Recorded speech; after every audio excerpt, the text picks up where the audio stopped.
Hey, everybody. Welcome back to another episode of Lessons Learned, the dumbest thing I've ever done with money. I am Suzanne, head coach of Grace Financial Coaching, and I am super excited to welcome my friend Seth Russ today. Hey, Seth, how are you? Doing good, Suzanne. Thank you for having me on. Excellent. So, Seth, for everybody, is the owner of Russ Financial Coaching. He is the founder of the Kephale initiative. And I can't wait to hear about the dumb things he's done with money. So, Seth, before we get into that, tell me a little bit about your financial coaching business. Yeah, so I've been coach for a little over 2 years now. I'm a fellow RPC, just like you, Suzanne. But my whole thing is I got into coaching because I actually started off making stupid mistakes, but I got into coaching because I wanted to help people overcome some of the fear and some of the overwhelmingness that can happen when people are struggling financially. And through this 2.5 year process of becoming a coach and everything, I now help people focus on correcting the habits and the mindsets and the behaviors that have kind of gotten them into the hole that they're in, correcting those so that they can experience whatever their version of financial freedom is. Awesome. I love it. Yes. So we are both RPCs trained in the Dave Ramsey method. Let's talk about the Kephale initiative. What's that? Yeah, so that is a men's group that is helping men to become leaders formed in Christ's image. And so that I never had like a mentor growing up. My dad's a pastor and he's like the closest thing I've ever had to like a true mentor. Um, but also I struggled a lot coming out of college of feeling alone and feeling isolated. There wasn't a bunch of young men at my church, and there wasn't a bunch of young men that I knew that wanted to become more Christ-like, become, the men that God wanted them to be. And so I was had this idea to start this group, talk with a bunch of other men. They were like, yes, I need that. And it wasn't just, I'm 25, so it wasn't just other 25-year-olds. It was people in their 30s and 40s and even up into their 50s. And so I launched this group literally to help them become the men and the leaders that God has intended them to be. And Kephale is the Greek word for head. And it's not to say like men are the head of the world or all that kind of stuff, but it actually comes from First Corinthians chapter 11, where it says Christ is the head of every man, and understanding that we have to submit to him, we need to become more like him, and all things flow through him and through us. And so that's kind of the idea behind the group. And it's very, very new, literally like 2 weeks old is when I launched it. But my goal is to grow it into where we have groups meeting online 2 and 3 times a month.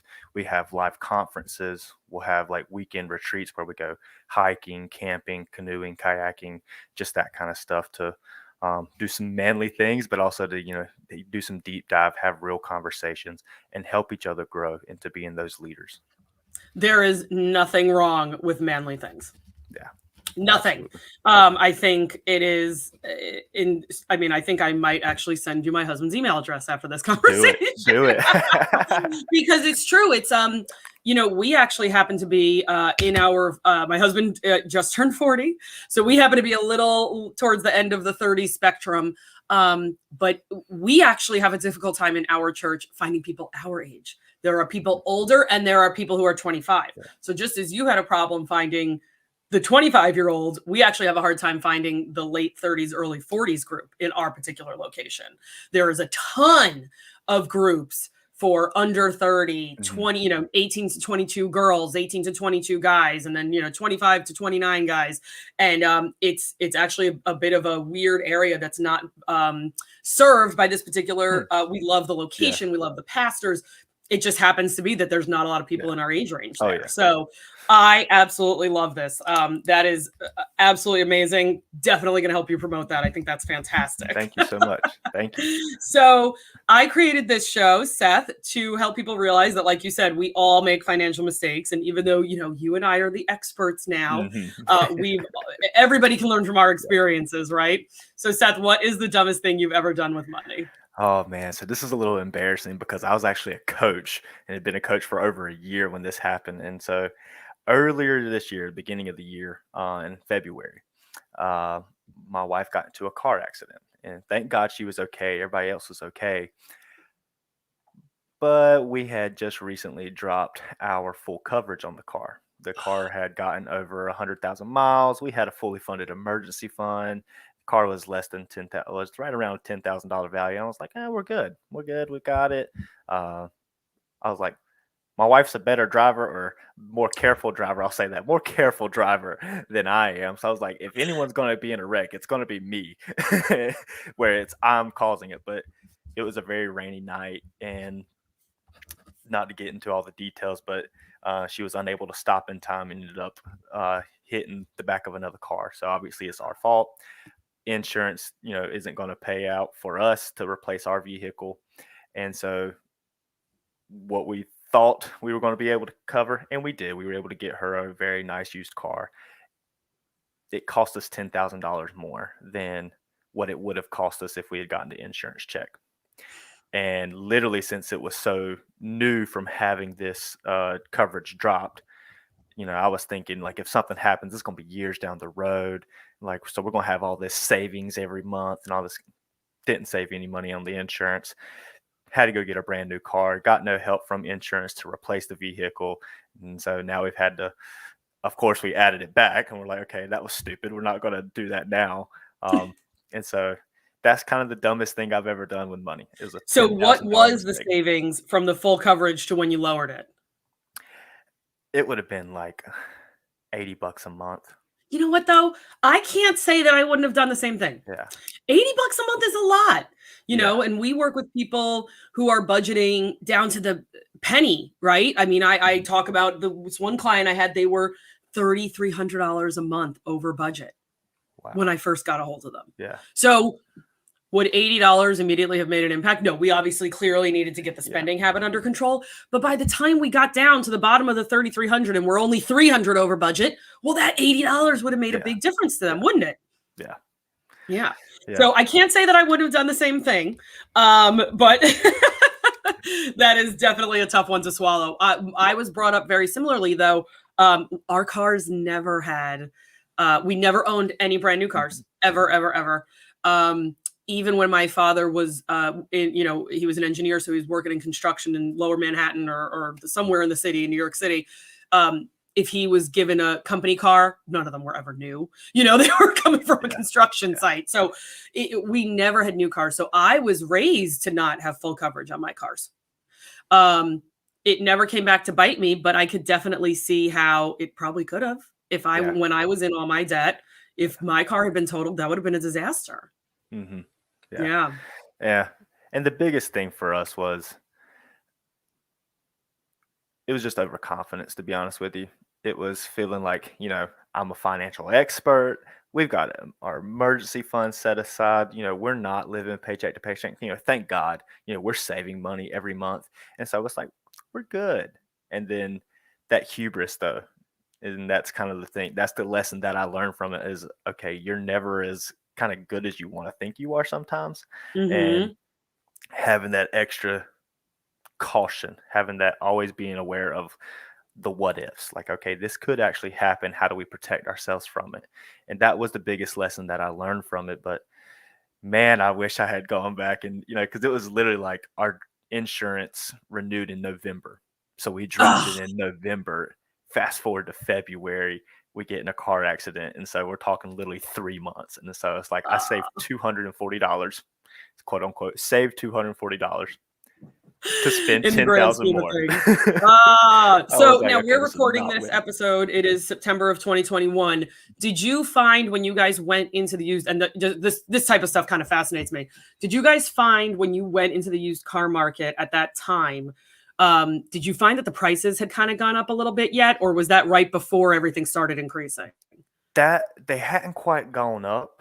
Okay. But cars were flying off the lots, like literally. Whoa. So I remember, so we're in North Carolina and we're in the middle of nowhere, but the biggest cities are like Jacksonville and Wilmington are kind of the two closest cities to us. And so we had gone down to Wilmington to look at a vehicle. Literally on the way down, they had sold the car. And so Wilmington's close to a beach. And so we're like, well, my wife went to college there. She loves the beach. We're like, well, we'll just go hang out at the beach. And I was like, well, we're already down here. Do you want to go look at some other cars while we're here? We got in the car from leaving the beach, pulled up our phones, found another car, a used car, literally 7 miles away from the beach, and called them. Hey, is this car available? Yeah, it's good. Can we come test drive it? We know you guys close in 30 minutes. Yeah, absolutely. Come on in. Car sold in the 7-minute drive.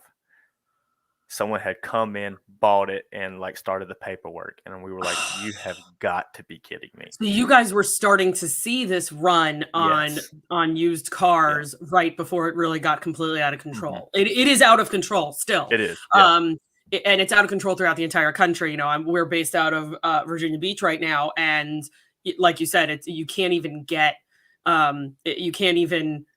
get down to the dealership to test drive anything, and it's already gone. Most listings of people that I know who are actively looking for cars right now, they don't even, they see it online, and then they've gotten to a point where it's like, I'm not even gonna believe that. It's almost like going on Zillow and like the house already sold kind of thing. Like, it's like, I'm just gonna go there, and if it's there, it's not, and if there's something else, that's great, because it really is unbelievable to me. I was talking to a rental car. I had to get a rental car last weekend for a wedding. And I was talking to the guy behind the desk, and I said, have you, you guys are obviously slammed. There was 16 people in the waiting room. And I said, do you guys have enough vehicles right now? And he goes, yeah, we're finally starting to get those kind of base model cars where, I was in a 2021 Toyota Camry that already had a dent in the front. Like, so this thing had obviously been driven.